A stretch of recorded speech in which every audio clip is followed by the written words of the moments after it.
கிறிஸ்துவுக்குள் பிரியமானவர்களே, தேவனுடைய வார்த்தையை தியானிக்கும்படியாக ஆண்டவராகிய இயேசு கிறிஸ்து நாமத்திலே உங்களை நான் அன்புடன் வரவேற்கிறேன். இன்றைக்கு நாம் தியானிக்கும்படியாக எடுக்கப்பட்ட வேத வசனம் 2 ராஜாக்கள் 7வது அதிகாரம் 1 முதல் 9 முடிய. அப்பொழுது எலிசா, கர்த்தருடைய வார்த்தையை கேளுங்கள். நாளை இந்நேரத்தில் சமாரியாவின் வாசலிலே 1 மரக்கால் கோதுமையுமா 1 சேக்கலுக்கும் 2 மரக்கால் வார்கோதுமையுமா 1 சேக்கலுக்கும் விற்கப்படும் என்று கர்த்தர் சொல்லுகிறார் என்றான். அப்பொழுது ராஜாவுக்கு கையிலாக கொடுக்கிற பிரதானி ஒருவன் தேவனுடைய மனுஷனுக்கு பிரதியுத்தரமாக, இதோ, கர்த்தர் வானத்திலே மதகுகளை உண்டாக்கினாலும் இப்படி நடக்குமா என்றான். அதற்கு அவன், உன்னுடைய கண்களினாலே அதை காண்பாய், ஆனாலும் அதிலே சாப்பிட மாட்டாய் என்றான். குஷ்டரோகிகளான 4 பேர் ஒளிமுக வாசலில் இருந்தார்கள். அவர்கள் ஒருவரை ஒருவர் நோக்கி, நாம் இங்கே இருந்து சாக வேண்டியது என்ன? பட்டணத்திற்குள் போவோம் என்றாலும் பட்டணத்தில் பஞ்சம் உண்டாயிருக்கிறதினால் அங்கே சாவோம். நாம் இங்கே இருந்தாலும் சாவோம். ஆகையால் இப்பொழுது சீரியருடைய இராணுவத்திற்கு போவோம் வாருங்கள். அவர்கள் நம்மை உயிரோடே வைத்தால் பிழைக்கிறோம், நம்மை கொன்றால் சாகிறோம் என்று சொல்லி சீரியருடைய இராணுவத்திற்கு போக இருட்டோடு எழுந்திருந்து சீரியருடைய பாளையத்தின் முன்னணியில் வந்தார்கள். அங்கே ஒருவரும் இல்லை. ஆண்டவர் சீரியரின் இராணுவத்திற்கு இரதங்களின் இரைச்சலையும் குதிரைகளின் இரைச்சலையும் மகா இராணுவத்தின் இரைச்சலையும் கேட்க பண்ணினதினால் அவர்கள் ஒருவரை ஒருவர் நோக்கி, இதோ, நம்மிடத்தில் போருக்கு வர இஸ்ரவேலின் ராஜா ஏத்தியரின் ராஜாக்களையும் எகிப்தியரின் ராஜாக்களையும் நமக்கு விரோதமாக கூலி பொருத்தினான் என்று சொல்லி இருட்டோடு எழுந்திருந்து ஓடிப்போய் தங்கள் கூடாரங்களையும் தங்கள் குதிரைகளையும் தங்கள் கழுதைகளையும் தங்கள் பாளையத்தையும் அவைகள் இருந்த பிரகாரமாக விட்டு தங்கள் பிராணன் மாத்திரம் தப்பும்படி ஓடிப்போனார்கள். அந்த குஷ்டரோகிகள் பாளையத்தின் முன்னணி மட்டும் வந்தபோது ஒரு கூடாரத்திற்குள் பிரவேசித்து புசித்து குடித்து அதிலிருந்து வெள்ளியையும் பொன்னையும் வஸ்திரங்களையும் எடுத்துக்கொண்டு போய் ஒளித்து வைத்து திரும்பி வந்து வேறொரு கூடாரத்திற்குள் பிரவேசித்து அதிலிருந்தும் அப்படியே எடுத்துக்கொண்டு போய் ஒளித்து வைத்து பின்பு அவர்கள் ஒருவரை ஒருவர் நோக்கி, நாம் செய்கிறது நியாயமல்ல. இந்நாள் நற்செய்தி அறிவிக்கும் நாள். நாம் மௌனமாயிருந்து பொழுது விடியும் மட்டும் காத்திருந்தால் குற்றம் நம்மேல் சுமரும். இப்போதும் நாம் போய் ராஜாவின் அரண்மனையாருக்கு இதை அறிவிப்போம் வாருங்கள் என்றார்கள். கிறிஸ்துவுக்குள் அருமையானவர்களே, நாம் ஆவிக்குரிய வாழ்க்கை வாழும் பொழுது நாம் சுலபமான வழிகளையே தேர்ந்தெடுக்கிறோம். நாம் மிகவும் சாத்தியமான வழிகளையே நாம் தேர்ந்தெடுக்கிறோம். ஆனால் தேவன் நம்மை ஆவிக்குரிய வாழ்க்கையை நடத்தும் பொழுது அவர் நம்மை கஷ்டங்கள் மத்தியிலேயும் துன்பங்களின் மத்தியிலேயும் நடத்த விரும்புகிறார். காரணம், மனிதன் நாம் தேவனை சார்ந்து இருக்க வேண்டும் என்று தேவன் விரும்புகிறார். நாம் அவரை சார்ந்து இருக்கும் பொழுது அவர் தமக்கு பிரியமான வழியிலே தமக்கு சித்தமான வழியிலே நம்மை நடத்தி கொண்டு போகிற ஒரு தேவனாய் இருக்கிறபடியினாலே அவர் நாம் சௌகரியமாக வாழ்கிற வாழ்க்கையை எப்போதும் விரும்புவதில்லை. எனவே தேவனுடைய வார்த்தையை நாம் மனித இருதயத்தோடு நாம் படிக்கும் பொழுது தேவனுடைய இருதயத்தை நம்மால் புரிந்து கொள்ள முடியாத ஒரு நிலைமை இருக்கிறது. தேவனுடைய வார்த்தையை நாம் படிக்கும் பொழுது அதை தேவனின் இருதயத்தோடு உள்ள உணர்ச்சிகளோடு நாம் படிக்கும் பொழுது தேவனுடைய இருதயத்தை நாம் அங்கே புரிந்து கொள்ள முடிகிறது.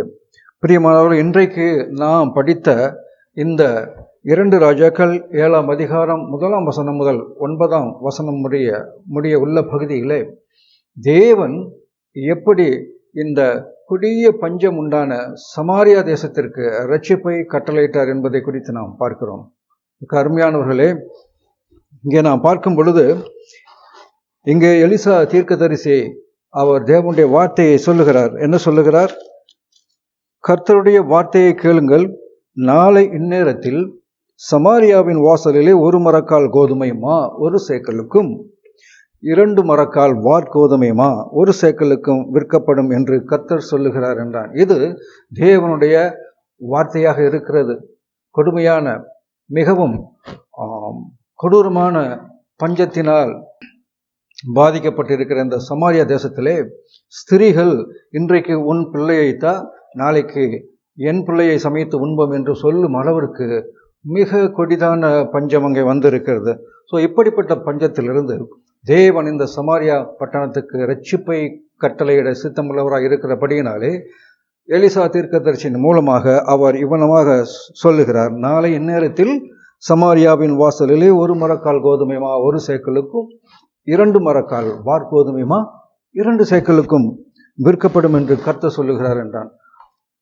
கிறிஸ்துவுக்குள் அருமையானவர்களை, இந்த தேவனுடைய வார்த்தையை இங்கே ஏற்றுக்கொள்ளுகிற கேட்கிற மக்கள் 2 வகையான மனிதர்களை நாம் இங்கே பார்க்கிறோம். ஒன்று, இந்த ராஜாவுக்கு கைலாக கொடுக்கிற பிரதானியாக இருக்கிற ஒரு மனுஷன். ஸோ அந்த மனுஷன் என்ன சொல்லுகிறான்? தேவனுடைய மனுஷனுக்கு பிரதியுத்தரமாக, இதோ கர்த்தர் வானத்திலே மதகுகளை உண்டாக்கினாலும் இப்படி நடக்குமா என்றான். அதற்கு அவன், உன்னுடைய கண்களினாலே அதை காண்பாய், ஆனாலும் அதிலே சாப்பிட மாட்டாய் என்றான். இந்த பிரதானி தேவனுடைய வார்த்தையை ஒரு நம்பாத மனுஷனாக, தேவனுடைய வார்த்தையை வானத்தின் மதகுகளை திறந்தாலும் கூட இப்படிப்பட்டதான ஒரு காரியம் இங்கே நடக்குமா என்று அவன் சூழ்நிலையை பார்த்து தேவனுடைய வார்த்தையை நம்பாத ஒரு மனுஷனாக இருக்கிறான். அவன் ராஜாவுக்கு கைலாக கொடுக்கிற பிரதானி. ஆனால்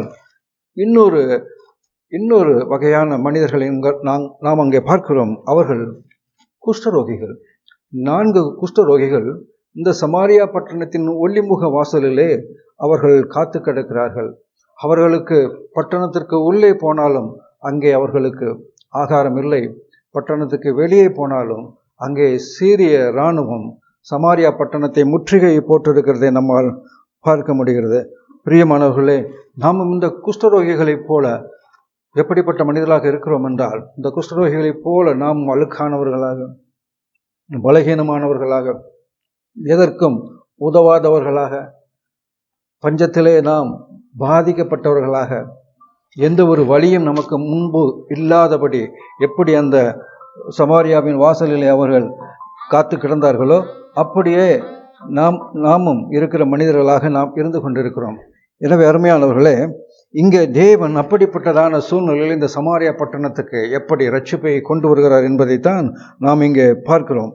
இது சுவிசேஷமானது, தேவனுடைய நற்செய்தியானது எந்த அளவுக்கு வாழ்க்கையில முக்கியமானது, தேவனுடைய நற்செய்தியை நாம் பிரசங்கிப்பதிலே எந்த அளவுக்கு தேவன் நம்முடைய இருதயத்தை வழிநடத்துகிறார், தேவன் நம்முடைய இருதயத்தை அவருடைய அன்பினால் நிரப்பி, தேவன் நம்முடைய இருதயத்தை தேவனுடைய வாக்கு தத்தத்தினால் நிரப்பி நம்மை இந்த சுவிசேஷத்தை பிரசங்கிக்கும்படியாக இன்றைக்கு இந்த உலகத்தில் வைத்திருக்கிறார் என்று சொன்னால் அது மிகையாகாது. பிரியமானவர்களே, இந்த சமாரியா பட்டணம் சூழ்நிலைகளை பார்க்கும் பொழுது இந்த பிரதானியும் இந்த குஷ்டரோகிகளும் இந்த 2 விதமான மக்களை நாம் இங்கே பார்க்கிறோம். ஸோ தேவன் இந்த பிரதானியை ஆண்டவர் புறக்கணிக்கிறார். ஆனால் இந்த பார்ப்பதற்கு எதுவுமே லாயக்கற்ற நாம் அவர்களை எண்ணுவதற்கு எந்த ஒரு நன்மையும் இல்லாத இந்த குஷ்டரோகிகளை ஆண்டவர் உபயோகப்படுத்தி இந்த சமாரியா பட்டணத்துக்கு இரட்சிப்பை கொண்டு வருகிறார். இன்றைக்கும் கூட நம்மையும் ஆண்டவர் அப்படியாக சுவிசேஷத்தை பிரசங்கிக்கிற பணியிலே அவனமாகவே நாம் தேவனுடைய வார்த்தையை நம்புகிற மக்களாக, அதை பிரசங்கிக்கிற மக்களாக இருக்க விரும்புகிறார். எனவே இந்த சுவிசேஷம் மிகவும் மிகவும் விலை மதிப்பு மிகுந்தது. இந்த சுவிசேஷம் நம்மை கொண்டு தேவன் நம்முடைய இருதயத்தில் அவர் புதிய இருதயத்தை கொடுத்து, எப்படி இந்த 4 குஷ்டரோகிகளுடைய இருதயத்தில் அவர் புதிய ஆவியை கொடுத்து அவர்களை வழிநடத்தி சென்று கொண்டிருந்தாரோ, அவ்வண்ணமே நம்முடைய வாழ்க்கையிலும் கூட நம்மை புதிய இருதயத்தை நமக்கு கொடுத்து தேவனுடைய சுவிசேஷத்தை உலகமெங்கும், தமிழ்நாடெங்கும், இந்தியாவெங்கும் தேவனுடைய சுவிசேஷத்தின் மூலமாக மக்கள் ரட்சிக்கப்பட இந்த சமாரியா பட்டணத்தில் இருந்த அந்த பஞ்சம் போல இங்கே தேவனுடைய வார்த்தைக்கு பஞ்சம் இருக்கிறது, தேவனுடைய சுவிசேஷத்துக்கு பஞ்சம் இருக்கிறது. இங்கே மக்கள் பாவத்தினாலே மடிந்து கொண்டிருக்கிறார்கள், பாவத்திலே அவர்கள் கஷ்டப்பட்டு கொண்டிருக்கிறார்கள். எனவே பாவத்திலிருந்து மக்களை விடுவிக்கிறதுக்கான வல்லமை ஆண்டவருடைய சுவிசேஷத்துக்கு இருக்கிறது. நாம் இங்கே இந்த 2 கேரக்டர்களை நாம் இங்கே பார்க்கிறோம். ஒன்று இந்த பிரதானி, ஆனால் பிரதானி தேவன் உபயோகப்படுத்தவில்லை. ஆனால் இந்த பார்ப்பதற்கு எந்த ஒரு வல்லமையும் சக்தியும் இல்லாத இந்த குஷ்டரோகிகள், நாம் குஷ்டரோகிகளாக இல்லாவிட்டாலும் கூட அவர்களைப் போலவே நாம் எந்த விதமான சத்துவமும் இல்லாதவர்களாக, எந்த விதமான பலமும் இல்லாதவர்களாக, எந்த விதமான ஒரு நம்மிடத்தில் எந்த ஒரு நல்ல ஒரு காரியங்களும் இல்லாத ஒரு மனிதனாக நாம் இருக்கிறோம் பட்சத்திலே தேவன் ஆண்டவராகிய இயேசு கிறிஸ்துவின் மூலமாக நம்முடைய இருதயத்திலே நமக்கு அவருடைய சத்தியத்தை கொடுத்து, அவருடைய வார்த்தையை கொடுத்து, நம்முடைய இருதயத்தை ஸ்திரப்படுத்தி இந்தியா முழுக்க, உலகம் முழுக்க, தமிழ்நாடு முழுக்க அவருடைய சுவிசேஷத்தை பிரசங்கிக்கிற ஒரு பணியை செய்யும்படியாக நம்மை வழிநடத்துகிற காரியத்தை இங்கே பார்க்கிறோம். எனவே இந்த குஷ்டரோகிகள் இந்த சமாரியாவின் வாசலிலே இருக்கின்ற வேளையிலே அவர்களுக்கு பட்டணத்திற்குள்ளே போனாலும் அவர்களுக்கு அங்கே உணவில்லை. அவர் பட்டணத்தை விட்டு சீரிய இராணுவத்திற்கு பக்கம் போனாலும் அங்கேயும் அவர்களுக்கு உணவில்லை. அங்கே அவர்கள் எதிரிகளாக இருக்கிறபடினாலே இவர்களை அவர்கள் கொன்றுவிடக்கூடும், இவர்கள் மரித்துவிடக்கூடும். இருந்தாலும் இந்த குஷ்டரோகிகளுடைய இருதயத்திலே தேவன் அவர்களுக்கு ஒரு புதிய இருதயத்தை கொடுக்கிறார். எப்படிப்பட்டதான இருதயம்? நாம் இங்கே இருந்தாலும் பட்டணத்திலே நமக்கு எந்த விதமான உணவில்லை, நாம் மரித்து விடுவோம். நாம் இதை விட்டு சிறிய இராணுவத்துக்கு போனாலும் அங்கே அவர்கள் நம்மை உயிரோடு வைத்தால் நாம் உயிரோடு இருப்போம், நம்மை அவர்கள் கொன்று போட்டால் நாம் மரித்து விடுவோம் என்று சொல்லி இந்த சூழ்நிலையிலே இருந்து அவர்கள் விசுவாசத்தோடு அவர்கள் முன்னேறி அங்கே சீரியுடைய இராணுவத்துக்கு நாம் செல்வதை பார்க்க முடிகிறது. இந்த அன்பானவர்களே, சீரிய இராணுவத்திற்கு அவர்கள் போகின்ற வேளையிலே அங்கே தேவன் அவர்களுடைய பிரயாணத்தை சமாரியாவின் ஒலிமுக வாசலிலிருந்து சீரியர்கள் இராணுவத்தின் பாளையம் வரைக்கும் செல்லக்கூடிய அந்த பிரயாணத்தை தேவன் அங்கே எப்படி மாற்றுகிறார் என்றால், அவர்கள் ரதங்களின் இறைச்சலை போலவும் குதிரைகளின் இறைச்சலை போலவும் மகா இராணுவத்தின் இறைச்சலை போலவும் அதை தேவன் மாற்றினபடியினாலே அந்த அசீரிய மக்கள், அந்த அசீரிய ராஜா தம்மை இஸ்ரவேல் ராஜா வந்துட்டு பல ராஜாக்களோடு கூட்டு சேர்ந்து நம்மை அவன் போரிட வருகிறான், அவனுக்கு முன்னால் நாம் எதிர்த்து நிற்க முடியாது என்று பயந்து அவர்கள் தங்களுடைய எல்லா காரியங்களையும் அங்கே விட்டு ஓடி விடுவதை நாம் பார்க்கிறோம். எனவே அன்பானவர்களே, நாம் விசுவாசத்தினாலே முன்னேறி சென்று ஆண்டவருடைய சுவிசேஷத்தை நாம் அறிவிக்கும் பொழுது அங்கே அவருடைய சுவிசேஷத்தை ஏற்றுக்கொண்டு தேவனுடைய கிருபையின் மூலமாக, இரக்கத்தின் மூலமாக ரட்சிப்பை பெற்றுக்கொள்வதற்கு ஏராளமான ஆத்துமாக்கள் இன்று நமக்கு முன்பாக இருக்கிறதை நம்மால் பார்க்க முடிகிறது. இங்கே பார்த்தோம் என்றால் இந்த சமாரியாவிலும் கூட இந்த குஷ்டரோகிகள் தேவன் தங்கள் கொடுத்த அந்த புதிய இருதயத்தோடு அவர்கள் போய் அங்கே என்ன செய்கிறார்கள்? அந்த பாளையத்துக்குள்ளே போன பொழுது அங்கே ஆச்சரியப்படத்தக்க விதமாக ஒருவரும் இல்லை. அப்பொழுது இவர்கள் அந்த கூடாரங்களுக்குள்ளே போகிறார்கள். அப்பொழுது கூடாரங்களிலே இருந்த பொருட்களை எல்லாம் அப்படியே விட்டுவிட்டு அவர்கள் ஓடி போயிருக்கிறார்கள். ஸோ அந்த பொருட்களை எடுத்து இவர்கள் புசித்து, இவர்கள் குடித்து, அதை ஒளித்து வைத்து, மறுபடியும் இவர்கள் புசித்து குடித்து தங்கள் வயிறு திருப்தியான பிற்பாடு, தங்கள் பசியெல்லாம் அவர்கள் தீர்த்த பிற்பாடு அவர்களுக்கு இன்னொரு விதமான இருதயம் எழும்புகிறது. என்னது? அவர்கள் ஒருவரை நோக்கி என்ன சொல்கிறார்கள் என்றால், நாம் செய்கிறது நியாயமல்ல. இந்நாள் நற்செய்தி அறிவிக்கும் நாள். நாம் மௌனமாக இருந்து பொழுது விடிய மட்டும் காத்திருந்தால் குற்றம் நம்மேல் சுமரும். இப்போதும் நாம் போய் ராஜாவின் அரண்மனையாருக்கு இதை அறிவிப்போம் வாருங்கள் என்று சொல்லி அவர்கள் அப்படியே வந்து பட்டணத்து வாசல் காவலாளி மூலமாக அவர்கள் அந்த சமாரியா பட்டணத்தில் அந்த ராஜாவுக்கு தங்கள் செய்திகளை அனுப்புகிறார்கள். அப்பொழுது ராஜா வந்து பார்க்கும் பொழுது சீரியர்களுடைய பாளையத்தில் வந்து அவர்கள் வைத்திருக்கிற எல்லா பொருட்களையும் அவர்கள் கொள்ளை பொருளாக எடுத்துக்கொண்டு போகிறதை பார்க்கிறோம்.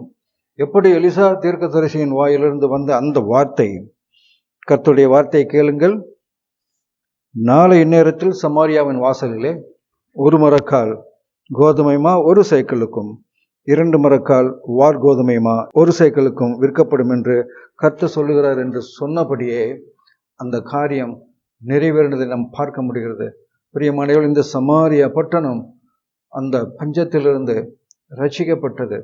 இது எதை குறிக்கிறது? இன்றைக்கு சமாரியா பட்டணம் போல் இன்றைக்கு தமிழ்நாட்டிலே, இன்றைக்கு இந்தியாவிலே ஆண்டவருடைய சுவிசேஷத்தின் பஞ்சம் இருக்கிறபடியினாலே ஜனங்கள் தங்களுடைய பாவத்தின் பிரச்சனையிலிருந்து விடுபட முடியாமல் அவர்கள் குற்ற உணர்ச்சியிலையும் அவர்கள் வெறும் மத சடங்காச்சாரங்களாகவும் வாழ்ந்து கொண்டு அவர்கள் தங்களுக்கு பாவத்திலிருந்து விடுதலை இன்றி ரட்சிப்பின்றி அவர்கள் துக்கத்தோடு வாழ்ந்து கொண்டிருக்கிறதை நாம் பார்க்க முடிகிறது. ஸோ அப்படிப்பட்டதான ஆத்மாக்களை ரட்சிக்கும் விதமாக இன்றைக்கு தேவன் இந்த பிரதானி மாதிரி மிகவும் பலமுள்ளவர்களாலோ படித்தவர்களாலோ மிகவும் ஞானமுள்ளவர்களாலோ தேவன் கிரியை செய்ய விரும்புவதில்லை. தேவன் இந்த 4 குஷ்டரோகிகளை எப்படி உபயோகப்படுத்தினாரோ அப்படியே நாமும் கூட இந்த குஷ்டரோகிகளைப் போல எந்த ஒரு ஞானமும் இல்லாதவர்களாக, பலம் இல்லாதவர்களாக, எந்த ஒரு சொல்லிக்கொள்ளும்படியான சிறந்த காரியங்களோ நல்ல விஷயங்களோ நம்மிடத்தில் இல்லாமல் இருக்கிற நம்மை கொண்டு, பலவீனமான நம்மை கொண்டு, எதுவுமே செய்ய தெரியாத நம்மை கொண்டு தேவன் அவருடைய ஞானத்தினால் நிரப்பி, அவருடைய கிருபையினால் நம்முடைய இருதயத்தை நிரப்பி, அவர் இந்த சுவிசேஷத்தை உலகமெங்கும் பரப்புவதற்கு, தேவன் நமக்கு கிருபை அளிப்பதற்கு அவர் தயாராக இருக்கிறார். எனவே அருமையானவர்களே, தேவன் மனுஷனை அவரை சார்ந்து வாழ வேண்டும் என்று விரும்புகிறபடியினாலே நாம் சௌகரியமாக இருக்கிற காரியத்தை தேவன் விரும்புவதில்லை. அப்படியே தேவன் எந்த சுவிசேஷத்தின் பாதையில் வரக்கூடிய எல்லா பிரச்சனைகளையும், கஷ்டங்களையும், துக்கங்களையும் தேவன் அவர் சர்வ வல்லவராக இருக்கிறபடியினாலே அவர் எந்த ஒரு காரியத்தையும் அவர் தன்னுடைய ரட்சிப்பின் பாதையில் ஜனங்களை நடத்துவதற்கு, அவர் அதை மாற்றுவதற்கு வல்லமை உள்ளவராக இருக்கிறார். சுவிசேஷத்திற்காக வாழக்கூடிய ஒரு இருதயத்தை, புதிய இருதயத்தை நம்மிடத்தில் ஸ்தாபிக்கும் பொழுது அதன் மூலமாக நாம் உலகம் முழுக்க, இந்தியா முழுக்க, தமிழ்நாடு முழுக்க நாம் இந்த சுவிசேஷத்தை சேர்ந்து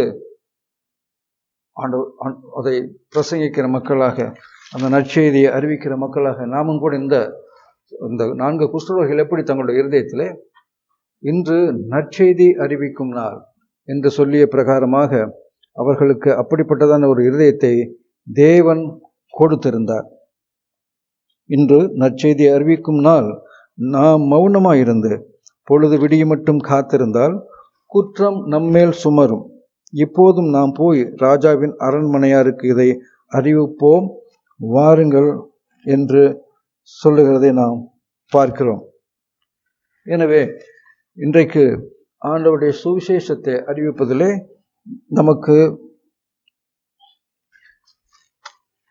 அவர் நமக்கு ஞானத்தை கொடுக்கிற ஒரு தேவனாக இருக்கிறார். நாம் அசுத்தமானவர்கள், நாம் பாவமுள்ள மனிதர்கள், நாம் மரணத்துக்கு பாத்திரவான்கள், சாத்தியமான காரியங்களை மாத்திரம் நாம் செய்யக்கூடிய மக்களாக இருக்கிறபடியினாலே அசாத்தியமான காரியங்களை நம் மூலமாக தேவன் செய்ய விரும்புகிறார். பிரியமானவர்களே, இந்த குஷ்டரோகிகளிலே ஆண்டவர் இந்த பிரதானியை உபயோகப்படுத்தவில்லை தன்னுடைய சுவிசேஷத்தை நற்செய்தி அறிவிக்கும் பணிகளை. ஆனால் இந்த குஷ்டரோகிகள் மூலமாக சமாரியா பட்டணம் முழுவதற்கும் ரட்சிப்பை உண்டு பண்ணுவதற்கு தேவன் திட்டம் பண்ணி வைத்திருந்தார் என்பதை பார்க்கிறோம். எனவே எலிசா தீர்க்கதரிசி சொன்ன அந்த வார்த்தையின்படி இந்த சமாரியா பட்டணம் ரட்சிக்கப்பட்டதையும் நம்மால் பார்க்க முடிகிறது. எனவே எப்படி ஒரு மகன் தகப்பனை சார்ந்திருப்பது எல்லா வகையிலும் நியாயமான ஒரு காரியமும், தகப்பன் தன் மகனை வழிநடத்துவதற்கு எல்லா வகையிலும் அவர் சித்தமுள்ளவராக இருக்கிறது போல, தேவனும் நம்மை மனிதர்களாகிய நாம் தேவனை சார்ந்து இருக்க வேண்டும். தேவன் நமக்கு வழி நடத்த, நமக்கு அந்த இருதயத்திலே அவருடைய கிருபையினால் நிரப்ப, நம்முடைய இருதயத்தை அவருடைய அன்பினால் நிரப்ப அவர் வல்லமையுள்ளவராக இருக்கிறபடியினாலே நாம் அனைவரும் இந்த ஆண்டவருடைய சுவிசேஷத்தை, எப்படி இந்த சமாரியா பட்டணத்தின் இருந்த பஞ்சத்திலிருந்து அந்த சமாரியாவின் மக்களை தேவன் எப்படி ரட்சித்தார் என்பதற்கு அவர் உபயோகப்படுத்தின பாத்திரம் இந்த 4 குஷ்டரோகிகள் என்று நாம் பார்க்கிறோம். பிரியமானவர்களே, நாம் நம்முடைய மனுஷனுடைய பலத்தினாலே மனுஷனை ரட்சிக்க முடியாத காரணத்தினாலே தேவன் இந்த எதற்கும் உதவாத மனிதர்களான அந்த குஷ்டரோகிகளின் இருதயத்தில் ஒரு புதிய இருதயத்தை கொடுத்து, நாம் இங்கு இருந்தாலும் சாவோம், நாம் சீரியர்களுடைய இராணுவத்துக்கு போனாலும் சாவோம், எனவே நாம் சீரியருடைய இராணுவத்துக்கு அங்கே போய் பார்க்கலாம், ஒருவேளை அவர்கள் நம்மை காப்பாற்றினால் நாம் உயிரோடே இருப்போம், ஒருவேளை அவர்கள் நம்மை கொன்று போட்டால் நாம் சாவோம் என்று சொல்லி அவர்கள் நடந்து போன பொழுது தேவன் அந்த அவர்களுடைய எந்த ஒரு வல்லமையும் இல்லாத, எந்த ஒரு சத்துவமும் இல்லாத அந்த நடையை அவர் எப்படியாக மாற்றினார் என்று இங்கே வசனம் சொல்லப்பட்டிருக்கிறது என்றால், சீரியரின் இராணுவத்திற்கு ரதங்களின் இரைச்சலையும் குதிரைகளின் இரைச்சலையும் மகா இராணுவத்தின் இரைச்சலையும் கேட்க பண்ணினதினால் அவர்கள் ஒருவரை ஒருவர் நோக்கி, இதோ நம்மிடத்தில் போருக்கு வர இஸ்ரவேலின் ராஜா ஏத்தியரின் ராஜாக்களையும் எகிப்தியரின் ராஜாக்களையும் நமக்கு விரோதமாக கூலி பொருத்தினான் என்று சொல்லி அவர்கள் அங்கே பயந்து அங்கிருந்து அவர்கள் ஓடிவிட்ட காரியத்தை நாம் பார்க்கிறோம். பிராணன் மாத்திரம் தப்பும்படி அவர்கள் ஓடி போனார்கள். எல்லா பொருட்களையும், உணவு பொருட்களையும் எல்லாவற்றையும் அங்கு போட்டுவிட்டு அதன் பின்பு இந்த 4 குஷ்டரோகிகள் தங்கள் எதிர்பார்க்காத விதமாக இவர்கள் அந்த பஞ்சத்திலிருந்து காப்பாற்றப்பட்டார்கள். அந்த உணவுப் பொருட்களை எடுத்து குடித்து ஒளித்து வைத்து அவர்கள் தங்கள் பசியாறு சாப்பிட்டு முடித்த போது அவருடைய இருதயத்தில் மீண்டும் ஒரு புதிய எண்ணத்தை ஆண்டவர் கொடுக்கிறார். இன்று நற்செய்தி அறிவிக்கும் நாள். இந்த செய்தியை நாம் அறிவிக்காவிட்டால் குற்றம் நம்மேல் சுமரும். பிரியமானவர்களே, இன்றைக்கு இந்த நற்செய்தி எவ்வளவு முக்கியத்துவம் வாய்ந்தது. இந்த நற்செய்தி சொல்லப்படாமல் இருந்தால் நாம் குற்றம் நம்மேல் சுமரும்.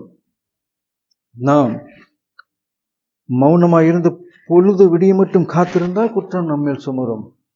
எனவே பிரியமானவர்களே, இந்த நற்செய்தி எந்த அளவுக்கு மனிதர்களின் ஆத்மாக்கள் ரட்சிக்கப்படுவதற்கு முக்கியமானது என்று பார்க்கிறோம். எனவே நாம் எல்லோரும் இந்த நற்செய்தியை கேட்பது மாத்திரமல்ல, நற்செய்தியை கேட்டு நம்முடைய பாவங்களிலிருந்து விடுபட்டு ஆண்டவரின் சுவிசேஷம், இதோ நீங்கள் உலகமெங்கும் புறப்பட்டு போய் சர்வ சிருஷ்டிக்கும் சுவிசேஷத்தை பிரசங்கியுங்கள் என்று ஆண்டவர் சொன்ன அந்த வசனத்திற்கு இணங்க நான் எல்லா மக்களுக்கும், சமாரியா பட்டணம் எப்படி பஞ்சத்தினால் அது வாடி போயிருந்ததோ, அந்த பஞ்சத்தை தேவன் தீர்க்கப்படாமல் இருந்திருந்தால் அந்த பட்டணத்தில் இருக்கிற அத்தனை மனிதர்களும் இறந்து போயிருப்பார்கள். எனவே அப்படிப்பட்ட பட்டணத்தை தேவன் ரட்சிக்க சித்தமாக இருந்தார். அப்படி ரட்சிக்க சித்தமாக இருந்த பொழுது அவர்கள் அறிவுள்ளவர்களோ பிரதானமானவர்களோ பிரபலமானவர்களான அந்த ராஜாவுக்கு கையிலாக கொடுக்கிற பிரதானியை ஆண்டவர் உபயோகப்படுத்தவில்லை. ஏன்னா அந்த பிரதானி ஆண்டவருடைய வார்த்தையை நம்பாத ஒரு மனுஷனாக இருந்தான். எனவே அந்த பட்டணத்துக்கு எப்படியாவது தேவன் தன்னுடைய சித்தத்தின்படி ரட்சிப்பை கொடுக்க விரும்பின காரணத்தினாலே அவர் இந்த 4 குஷ்டரோகிகளை அவர் அனுப்பி தன்னுடைய சித்தத்தின்படி சமாரியாவிலே மறுநாள் 1 மரக்கால் கோதுமைமா 1 சேக்கலுக்கும் 2 மரக்கால் வார் கோதுமைமா 2 சேக்கலுக்கும் விற்கப்படும் என்று கர்த்தர் சொல்லுகிறார் என்று சொன்ன பிரகாரமாகவே அங்கே அந்த பஞ்சம் தவிர்க்கப்பட்டது. சமாரியா பட்டணம் முழுவதும் ரட்சிக்கப்பட்டது. ஜனங்கள் புசித்து குடித்து திருப்தி அடைந்தார்கள். யார் மூலமாக? இந்த குஷ்டரோகிகள் மூலமாக தேவன் கிரியை செய்தார். பிரியமானவர், இன்றைக்கு நாம் பலவீனமானவர்களாக இருக்கலாம், நம்மிடத்திலே திறமை இல்லாமல் இருக்கலாம், நம்மிடத்திலே எந்த ஒரு ஞானமும் இல்லாமல் இருக்கலாம். ஆனால் அப்படிப்பட்ட நம்மை தேவன் உபயோகப்படுத்த விரும்புகிறார். நாம் நம்மை தேவனுடைய கரத்திலே ஒப்பு கொடுக்கும் பொழுது, அவருடைய சுவிசேஷ பணிக்காக அவருடைய கரத்திலே நாம் நம்மை ஒப்பு கொடுக்கும் படும் பொழுது, நாம் எப்படிப்பட்டவர்களாக இருந்தாலும் தேவன் எல்லாவற்றையும் அவருடைய ஞானத்தினாலே நிரப்பி, அவருடைய அன்பினாலே நிரப்பி, அவருடைய வல்லமையினாலே நிரப்பி, நம்மை உலகம் முழுக்க மாத்திரமல்ல, இந்தியா முழுக்க மாத்திரமல்ல, தமிழ்நாடு எங்கெல்லாம் ஆண்டவருடைய சுவிசேஷம் பஞ்சம் இருக்கிறதோ, எங்கெல்லாம் மனிதனுடைய இருதயத்திலே தேவ வசனத்தின் பஞ்சம் இருக்கிறதோ, அந்த மக்கள் அவர்கள் மரித்து நித்திய மரணத்துக்கு ஆளாகிற ஒரு நிலைமையில இருப்பதால் அவர்களை அந்த நித்தியமாக அவர்களை பாவத்திலிருந்து விடுவிக்க தேவன் இந்த 4 குஷ்டரோகிகளை உபயோகப்படுத்தினது போலவே ஆண்டவர் இன்றைக்கும் நாம் எல்லோரையும் ஆண்டவர் அந்த பணிகளை உபயோகப்படுத்த விரும்புகிறார் என்று பார்க்கிறோம். எனவே எனக்கு அருமையானவர்களே, இன்றைக்கு நான் படித்த 2 ராஜாக்கள் 7ஆம் அதிகாரம் 1வது வசனம் முதல் 9வது வசனம் முடிய இருக்கிற இந்த பகுதியிலே நாம் பார்க்கிறோம் 2 விதமான கேரக்டர்கள். பிரதானி ஒருவன், குஷ்டரோகிகள். ஆண்டவர் பிரதானியை உபயோகப்படுத்தவில்லை. இந்த குஷ்டரோகிகளை ஆண்டவரை பார்ப்பதற்கு எந்த ஒரு கண்டிஷனும் இல்லாத, எந்த ஒரு நிபந்தனையும் இல்லாமல் அவர்கள் பலகீனமானவர்களாக அவர்கள் இருந்தால் கூட அவர்களை தேவன் உபயோகப்படுத்தி இந்த முழு சமாரியா பட்டணத்தையும் ஆண்டவர் அந்த கொடிய பஞ்சத்திலிருந்து விடுவித்ததை, காப்பாற்றியதை நாம் பார்க்க முடிகிறது. எனவே நாம் தேவனுடைய சித்தத்தை உணர்ந்து அவருடைய கிருபைக்குள்ளாக நாம் ஒப்புக் கொடுக்கும் பொழுது தேவன் நம்மையும் அவருடைய சுவிசேஷத்தை அறிவிக்கும் பணியிலே எல்லா நாட்டின் மூலை முடுக்கெல்லாம் எங்கெல்லாம் சுவிசேஷம் சொல்லப்படாமல், சுவிசேஷத்தை மக்கள் கேட்காமல், எப்படி இந்த ஆவிக்குரிய தேவனுடைய சுவிசேஷத்தின் பஞ்சத்திலே மக்கள் வாடிக்கொண்டிருக்கிறார்களோ அவர்களுக்கு நித்திய ஜீவனை அளிக்கும்படியாக தேவன் நம் எல்லோரையும் உபயோகப்படுத்துவார் என்று நான் ஆண்டவராகிய இயேசு கிறிஸ்துக்குள்ளாக விசுவாசிக்கிறேன்.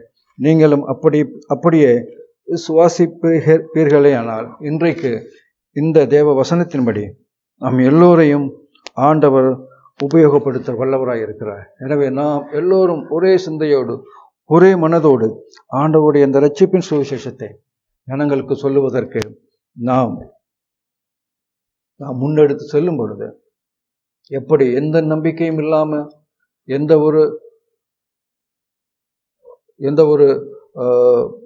ஏற்கனவே எந்த ஒரு விஷயத்தை பற்றி தெரியாமல் இருந்த இந்த 4 குஷ்டரோகிகள் முன்னெடுத்து சென்ற பொழுது தேவன் அங்கே கிரியை செய்தார். தேவன் அங்கே குதிரைகளின் இரைச்சலையும் ரதங்களின் இரைச்சலையும் மகா இராணுவத்தின் இரைச்சலையும் மாகியவர்களுடைய நடையையும் மாற பண்ணினதினாலே சீரிய ராஜாவும் அந்த சீரியர்களும் அவர்கள் பயந்து ஓடி ஒளிந்ததை நாம் பார்க்கிறோம். இவர்கள் அவர்களுடைய பொருட்களை கொள்ளை பொருளாக எடுத்து அவர்கள் புசித்து குடித்து திருப்தியானது மாத்திரமல்ல, அவர்கள் திரும்பி வந்து காவலாளி மூலமாக சமாரியா பட்டணத்தை ராஜாவுக்கும் அதை அறிவித்து அந்த முழு சமாரியா பட்டணமும் இந்த பஞ்சத்திலிருந்து காப்பாற்றப்பட்டது. எனவே இதிலிருந்து நாம் தேவனுடைய கிருபைக்குள்ளாக நாம் இருக்கும் பொழுது தேவன் நிச்சயமாகவே நம் மூலமாக அவருடைய மிகச்சிறந்த மகிமையான இந்த சுவிசேஷத்தின் காரியத்திலே நம்மை உபயோகப்படுத்தி நம்மை அவருடைய மகிமைக்கு ஏதுவானவர்களாக மாற்றுவதற்கு வல்லமையாய் இருக்கிறார் என்று நான் விசுவாசிக்கிறேன். நாம் இன்றைக்கு படித்த இந்த 2 ராஜாக்கள் 7வது அதிகாரம் 1 முதல் 9வது வசனத்திலே தேவன் நமக்கு சொல்லி இருக்கிறது. அவர் பலமுள்ளவர்களையோ அவர் பிரபலமானவர்களையோ அவர் கேட்பதில்லை. நம்மை அவர் சரியான பாதையிலே வழி நடத்துவார். நாம் அவருக்கு ஒப்புக் கொடுப்போம் என்று சொல்லி நான் இந்த தேவ வார்த்தையை இங்கு நிறைவு செய்கிறேன். நான் மீண்டும் மறுபடியும் தேவனுடைய வார்த்தையிலே உங்களை சந்திக்கிறேன். நன்றி.